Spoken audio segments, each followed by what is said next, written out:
एक बार की बात है। एक बार भगवान बुद्ध जेतवन बिहार में रह रहे थे।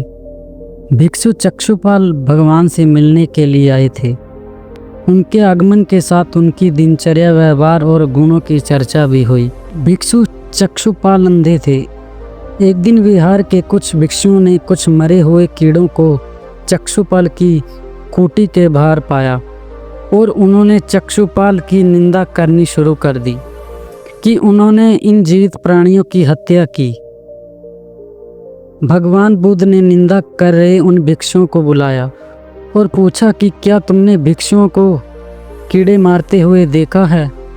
उन्होंने उत्तर दिया, नहीं। इस बार भगवान बुद्ध ने उन साधकों से कहा कि जैसे तुमने उन्हें कीड़ों को मारते हुए नहीं देखा, वैसे ही चक्षुपाल ने भी उन्हें मरते हुए नहीं देखा और उन्होंने कीड़े को जानबूझकर नहीं मारा है, इसलिए उनकी भर्त्सना करना उचित नहीं है। भिक्षुओं ने इसके बाद पूछा कि चक्षुपाल अंधे क्यों हैं? उन्होंने इस जन्म में अथवा पिछले जन्म में क्या पाप किए हैं?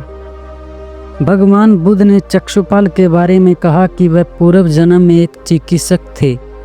एक अंधी स्त्री ने उनसे वादा किया था कि यदि वह उसको आँख ठीक कर देंगे तो वह और उसका परिवार उनके दास बन जाएंगे। स्त्री की आंखें ठीक हो गई, पर उसने दासी बनने के भय से यह मानने से इनकार कर दिया। चिकित्सा को तो पता था कि उस स्त्री की आंखें ठीक हो गई हैं, वह झूठ बोल रही है।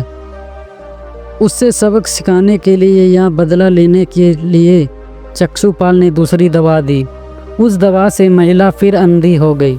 वह कितना ही रोती पीटी, लेकिन चक्षुपाल जरा भी नहीं पसीजा। इस पाप के फल स्वरूप अगले जन्म में चिकित्सक को अंधा बनना पड़ा।